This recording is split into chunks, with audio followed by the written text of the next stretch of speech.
السلام عليكم. بسم الله والحمد لله والصلاة والسلام على رسول الله وعلى آله وأصحابه الفائزين بإذن الله. أما بعد, യാത്രാ സംബന്ധമായ വിധികളാണ് നമ്മൾ വിവരിക്കാൻ തുടങ്ങിയത്. യാത്രയിൽ ഹലാലായ യാത്രയാവണം. ഹലാലായ യാത്ര എന്ന് പറഞ്ഞാൽ ഭർത്താവിന്റെ സമ്മതമില്ലാതെ ഭാര്യ പോകുന്നത് യാത്രയല്ല. യജമാന്റെ സമ്മതമില്ലാതെ അടിമ എന്നില്ലത്. കടക്കാരുടെ സമ്മതം ഇത് ഇന്ന് കണക്കിലെടുക്കേണ്ട കാര്യമാണ്. ആർക്കും പ്രശ്നമല്ല. പക്ഷെ എങ്കിലും നമുക്ക് നിസ്കാരം ജമ്മുങ്കസ്തറൊക്കെ ഹജ്ജിന് മുമ്പായാലും ശരി, ഹജ്ജിന് വന്നിട്ട് നിസ്കാരം ജമ്മുങ്കസ്തറാക്കാൻ പറ്റില്ല. കടക്കാരുടെ സമ്മതം വേണം, സമ്മതം ഉണ്ടാവണം.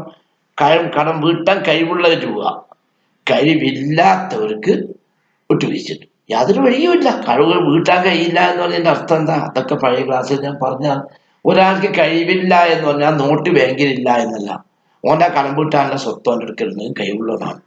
ഹജ്ജിന് പോകാനുള്ള കുറച്ച് ഭൂമി, അരേക്കർ ഭൂമി ഓൻ്റെ എടുക്കുന്നത് ഹജ്ജ് നിർബന്ധം. പിന്നെ ചില ആൾക്ക് കഴിവിന്റെ ബാങ്കിൽ ഇങ്ങനെ ലക്ഷങ്ങളും കോടികളും കിടക്കരുത്, അതല്ല. അപ്പൊ കടം വീട്ടാൻ യാതൊരു മാർഗവും ഇല്ല. ഉമ്മാന്റെ ചികിത്സയ്ക്ക് വേണ്ടിയ ഭാര്യന് വീടുണ്ടാകുന്ന 1 ലക്ഷം കടമുണ്ട്, അത് കൊടുക്കാനില്ല. ഓൻ കാണാതെ നാട് വിട്ടു വന്ന് സമ്മതില്ലാന്ന് പോകുമ്പോൾ എനിക്ക് കുറ്റല്ല, കാരണം കൊടുക്കാൻ സാധിക്കില്ല. പറ്റിക്കാൻ വേണ്ടി പോകുന്നതല്ല, അധ്വാനിച്ചിട്ടുണ്ട് കടം വീട്ടേണ്ട ഉദ്ദേശത്തിലാണ് പോകുന്നത്. ഓനിക്ക് കടക്കാൻ്റെ സമ്മതം ആവശ്യമില്ല. കഴിവുള്ളവൻ കടക്കാൻ്റെ സമ്മതമില്ലാതെ പോകുന്നത് ഹജ്ജിന് പോലും ഇന്ന് അധികം ആളുകൾ ഇങ്ങനെ ചെയ്യുന്നുണ്ട് എന്നുള്ളത് ഒരു യാഥാർത്ഥ്യമാണ്. അഭിനയങ്ങൾ മാറ്റണം എന്നുള്ളത് ഞാൻ പല ക്ലാസ്സിലും പറഞ്ഞിട്ടുണ്ട്. ഹജ്ജിന് പോകുന്ന ആളുകൾ മയ്യത്ത് കൊണ്ടുവച്ചാൽ മെഹ്റാബിൽ ഖത്തീബിനെ കൊണ്ട് ഇങ്ങനെ വിറ്റ് വഹിക്കാം, അതൊന്നും കൊടുക്കലില്ല. ആ ഒരവസ്ഥ വർദ്ധിച്ചു വരും. അതുകൊണ്ടൊന്നും കാര്യമില്ല. അപ്പൊ അതുകൊണ്ട് കടക്കാൻ്റെ സമ്മതമില്ലാതെ യാത്ര പോകുന്നവർക്ക് ജമ്മു കസറിൽ ഒന്നും പറ്റുകയില്ല. അപ്പം ഈ യാത്രക്കാർക്ക് ഇങ്ങനെയുള്ള ഇളവുകളുണ്ട്. എന്നാൽ യാത്രക്ക് മുമ്പായിട്ട് വ്യക്തിഗത ആദാബുകൾ സൂക്ഷിക്കേണ്ടത്. മുമ്പ് കാലത്ത് ഒരാൾ യാത്ര പോകണമെങ്കിൽ തങ്ങന്മാർക്ക് ചോദിക്കാം, ഉസ്താദന്മാർക്ക് ചോദിക്കാം, ഇങ്ങനെ ഇപ്പൊ ചോദിക്കുന്ന പരിപാടിയാണ്. അത് കണ്ടവരോടൊക്കെ പോയി ചോദിക്കും, എന്തെല്ലോ ആക്കാൻ അങ്ങനെയുണ്ട്. ഇന്നിപ്പൊ കാര്യമേ ഇല്ല. ഇന്നിപ്പൊ യാത്ര പോകാൻ എപ്പാ വിചാരിക്കുന്നത്? അറഫന്റെ രാത്രിയാണെന്ന് തിരക്കില്ല, റമദാൻ നിലാവാണെന്ന് രാത്രിയാണെന്ന് തിരക്കില്ല. അധികം ചെയ്ത ദോഷമാണ് വെള്ളിയാഴ്ച രാവ് യാത്ര ചെയ്യുന്നത്. റസൂലുള്ളാഹി സ്വല്ലല്ലാഹു അലൈഹി വസല്ലം വിരോധിച്ചതാണ് വെള്ളിയാഴ്ച, ഹറാമല്ലേ. വെള്ളിയാഴ്ച രാവ് രാത്രി ഒരാൾ യാത്ര ചെയ്താൽ അവന്റെ 2 മലക്കുകൾ ഒരിക്കൽ കേടായി പ്രാർത്ഥിക്കുന്നു. യാത്രക്ക് ബർക്കത്തില്ല. പല ആളും പറയും, ഉസ്താദെ കച്ചവടം തുടങ്ങിയിട്ട് ബർക്കത്തില്ല, കുറച്ച് കാലമായി തുടങ്ങിയിട്ട്. ഇവിടെ തുണിക്കച്ചവടം നല്ല കച്ചവടം ബർക്കത്തില്ല. പടോ കച്ചവടം പോയിട്ട് തുറക്കല് 8 മണിക്ക് 9 മണിക്ക് തന്നെ തുറക്കലുണ്ട് ഉസ്താദെ. കണ്ടില്ലേ, 9 മണിക്ക് തന്നെ തുറക്കലുണ്ട്. 7 മണിക്ക് ഉറങ്ങിയണിക്കുള്ളൂ. സുബഹി നിസ്കാരം തലായാതിനേക്കാൾ ലക്ഷണക്കട ദിവസം ഒന്നുമില്ലല്ലോ. പിന്നെ അങ്ങനെ കച്ചവടത്തിൽ ബർക്കത്തുണ്ടാവല്? അത് കച്ചവടത്തിൽ ബർക്കത്തില്ല. സുബി ഉദിച്ചിട്ട് എഴുന്നേൽക്കുള്ളൂ. സുബി കലായ ദിവസം എനിക്ക് നാശം അല്ലെങ്കിൽ വേറെ ഈ ലോകത്തെ നാശ ദിവസം ഒന്നും തോന്നില്ല ഒരാൾക്ക് സുബി കലാവില്ല. പഴയ കാലത്ത് 10-50 കൊല്ലം മുമ്പുള്ള യാത്രക്കാർ ദുബൈ ആട്ടെ ബോംബെയിൽ പോകുന്നവർ പോലും അത് സുബിക്ക് നമ്മളെന്താ ചെറിയ മനസ്സിൽ പോകുന്ന പ്രായത്തിൽ നമ്മൾ ബന്ധത്തിൽപ്പെട്ട ആൾ പോകുന്ന നമ്മൾ കാണില്ല. എന്താ കാണുന്നല്ലോ? കാണും രാവിലെ മുട്ടായി വാങ്ങാൻ 5 പൈസ, അന്നത്തെ 5 പൈസ 50 കൊല്ലം മുമ്പ് കാക്ക പോയി പോകുമ്പോൾ സർക്കാർ ശരി സുന്നത്ത. ഒരു യാത്ര പോകുമ്പോൾ അത് മക്കൾക്ക്, മരുമക്കൾക്ക്, കുഴപ്പങ്ങന്മാരെ മക്കൾക്ക്, അയൽവാസികൾ, പള്ളിയിലെ മക്കൾക്ക് സാധകൾക്ക് ഒരു ചായ കൊടുക്കാൻ ഒരു ജില്ല നല്ലതാണ്. സദഖത്തുൽ ബലായ. ഇതൊന്നും മൊയ്ലാന്മാർക്ക് ജീവിക്കാനുള്ള മാർഗ ശറഈന്റെ സുന്നത്തായ കാര്യങ്ങളാണ്. അസദഖത്തുൽ ബലായ, ആപത്തിനെ തടുക്കും. അപ്പൊ നമ്മൾ യാത്ര പോകുന്നുണ്ടെങ്കിൽ തലേ ദിവസം മാതാപിതാക്കളുടെ ഖബർ അടുത്ത നാട്ടിലുള്ളതായ ഔലിയാക്കളുടെ ഖബറൊക്കെ സിയാറത്ത് ചെയ്ത് വേണമെങ്കിൽ ഒരു മദീനത്തൊക്കെ കഴിച്ച് അതാത് കഴിയുപോലെ സദഖയൊക്കെ ചെയ്യാം. അത് പോകുന്ന അവസരത്തിൽ യാത്ര പോകുമ്പോൾ സ്വന്തം വീട്ടിൽ ജ്യേഷ്ഠാനന്മാരെ, പൊന്നേരന്മാരെ മക്കൾക്കെല്ലാം മുട്ടായി വാങ്ങാൻ പൈസ കൊടുക്കാം, ചടക്കം വാങ്ങാനല്ല. അത് നല്ല കാര്യമാണ്. അപ്പൊ ഇങ്ങനെ പോയത് കുട്ടികളറിയില്ല. ഇപ്പോഴോ അങ്ങനത്തെ ഒരു കണക്കില്ല. ട്രെയിൻ എത്ര അത് കണക്കായിട്ട് ദുൽഹജ്ജ് 9 പിറ്റേ നാളെ പെരുന്നാളായിരിക്കും. ദുബൈയിലേക്ക് ഓർക്കൊണ്ട് നിന്ന് വൈകുന്നേരം 6 മണിക്ക്. നിർബന്ധ ഘട്ടത്തിൽ ജോലി നഷ്ടപ്പെട്ടു പോയെന്ന ആളുകൾ പോകാൻ പാടില്ല എന്നല്ല പറയുന്നത്. കാര്യം മനസ്സിലാക്കണം. നമുക്ക് ഇടവുണ്ടെങ്കിൽ പിന്തിക്കണം. ഒരുവിധം അങ്ങനെ ഉണ്ടല്ലോ.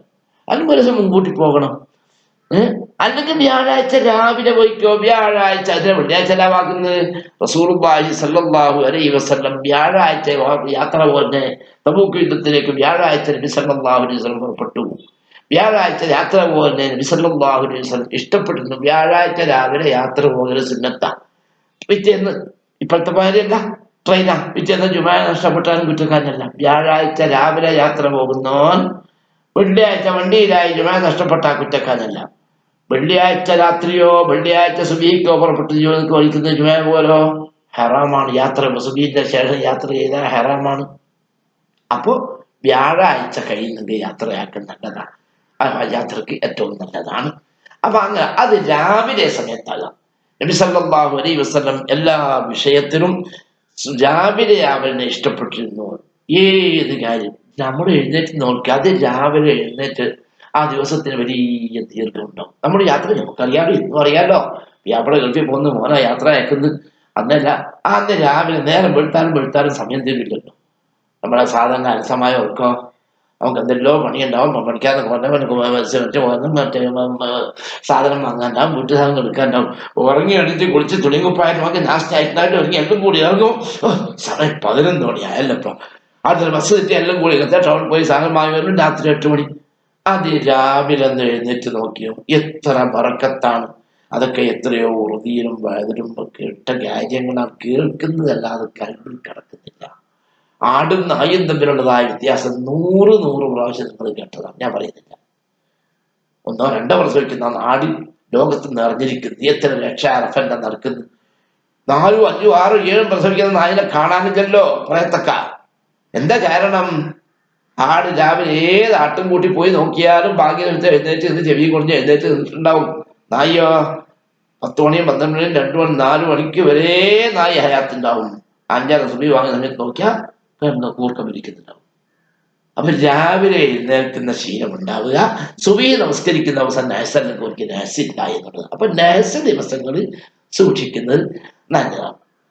നഹ്സ് എന്ന് പറഞ്ഞാൽ പ്രധാനമായ ഒന്നിതാണ്, എല്ലാ മാസത്തിന്റെയും അവസാനത്തെ ബുധനാഴ്ച നന്നല്ല എന്നുണ്ട്. അങ്ങനെ കൊല്ലത്തിൽ ഏതാനും ചില ദിവസങ്ങൾ നബി സല്ലല്ലാഹു അലൈഹി വസല്ലം ഓരോ മാസം വേണ്ടി പറഞ്ഞിട്ടുണ്ട്. അത്തരം ദിവസങ്ങൾ സൂക്ഷിക്കാൻ നല്ലത്. ഇവിടെ വേറൊരു കാര്യം മനസ്സിലാക്കേണ്ടത്, പൊതുജനങ്ങൾ തെറ്റിദ്ധരിച്ച വിഷയമുണ്ട്. എന്തുസ്താദേവോ ഇത്ര കൊല്ലായി പോകുന്നു, ഒരു ബർക്കത്തുമില്ല അല്ലേ? സാധാരണ നമ്മളെ ഈ ബർക്കത്തിന്റെ അർത്ഥം, കുറെ കൊല്ലായി അബുദാബി പോയി, ഒന്നുമില്ല, റബ്ബർ എസ്റ്റേറ്റ് ഒന്നുമില്ല, പിന്നെ കാറും മുറ്റത്ത് കാറ് വെക്കാൻ കഴിഞ്ഞിട്ടില്ല, മതില് മുഴുവൻ മാർബിൾ വധിക്കാൻ കഴിഞ്ഞിട്ടില്ല. ഇതായി ബർക്കത്തില്ലാത്തത്. നല്ല മക്കളുണ്ട്, 4 മക്കളുണ്ട്, ഒറ്റ അബുദാബിയിലാണ്, മറ്റൊരാൾ നിസ്കാരം കഥാക്ക് കണ്ടുപിടിക്കുന്ന ഒന്നുമില്ല, പൊരീത് നല്ല ഐക്യ സ്നേഹം. ഇതെല്ലാടോ ബർക്കത്ത്. സുബ്ഹാനല്ലാഹ്, ലക്ഷക്കാരുടെ ജീവിതം നമുക്കറിയില്ലേ? ഒരു പോക്ക് കൊണ്ട് ലക്ഷങ്ങൾ സമ്പാദിച്ചു വന്ന വലിയ മണിവന്തനത്തിൽ താമസിക്കുന്നവര് ഒറ്റ മകളെ ഉള്ളും, 2 ആമക്കളും 1 പെമ്മക്കളും.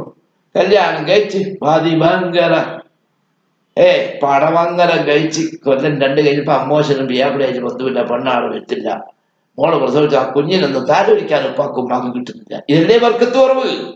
മുറ്റത്ത് മുഴുവൻ കാറ് നിരത്തി വെച്ചിട്ട് കാര്യമില്ല, 1 മോളെ ഉള്ളൂ. ആ മോളെ കുഞ്ഞിനെ തണുപ്പിക്കാൻ കിട്ടാത്ത രക്ഷിതാക്കൾ എത്രയുണ്ട്? പുതിയാപ്പിളയായിട്ടാ കഴിച്ച മകൻ കണ്ടുകൂടിയവനാണ്. അപ്പൊ ബർക്കത്ത് എന്ന് പറഞ്ഞാൽ എന്താ?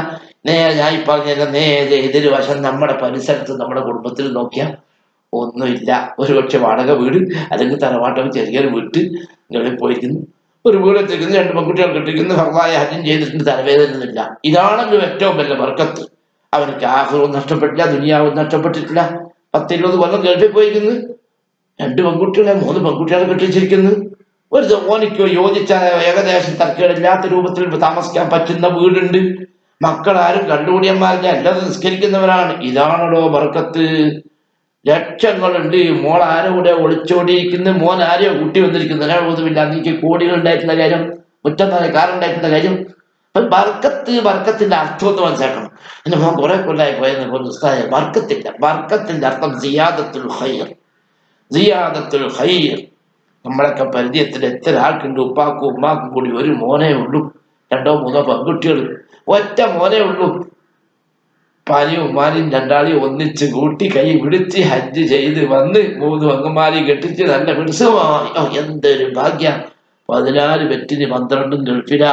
ഉമ്മാക്ക് മരുന്ന് വാങ്ങാൻ ആളില്ല, എല്ലാവർക്കും കാറുണ്ട്, ഉമ്മാൻ ആശുപത്രിയിൽ കൊണ്ടുപോകാൻ ആളില്ല. ഇത് ബർക്കത്താ?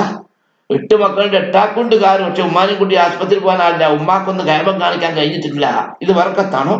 അപ്പൊ നമ്മൾ ആദ്യം ദുബായി പോയിട്ട് ബർക്കത്തില്ല, കച്ചവടത്തിൽ ബർക്കത്തില്ല. ഈ ബർക്കത്തിന്റെ അർത്ഥം ഒന്ന് മനസ്സിലാക്കണം. ബർക്കത്തിന്റെ അർത്ഥം സിയാദത്തുൽ ഖൈർ. കുറഞ്ഞ കാലം നാം നബി റഹ്മത്തുള്ളാഹി അലൈഹി ജീവിച്ചത് 46 വയസ്സാണ്, 50 വയസ്സിൽ താഴെ. നബി ഇമാം ഉണ്ടാക്കിയ കിതാബ് ഇന്ന് 75 വയസ്സുള്ള ആൾ നോക്കിയാൽ തീരില്ല. കണ്ടില്ലേ? കുറഞ്ഞ കാലം ജീവിച്ച് എത്രയോ സ്വത്ത്. 19 വയസ്സേ, 65, 75, 45 വയസ്സേ ജീവിച്ചിട്ടുണ്ട്. 2-3 ഹജ്ജ് ചെയ്ത്, 1-2 ഉംറ ചെയ്ത്, എന്തെല്ലോ ചെയ്തിരിക്കുന്നത്. 95 വയസ്സേ നമ്മളെ ഉപ്പാപ്പ മരിച്ചിന്. എപ്പോഴും 35 വയസ്സിൽ അൽക്കരിക്കാൻ തുടങ്ങി. 40-ാമത്തെ വയസ്സിൽ അജ്മേർ പോകാൻ തുടങ്ങി. ഭർത്താവ് മക്കൾ കാര്യവും കണ്ടില്ല, മദീനയും കണ്ടില്ല. 10 ഏക്കർ സ്ഥലമുണ്ട്. എന്താ കാര്യം? ഇത് ബർക്കത്താണോ?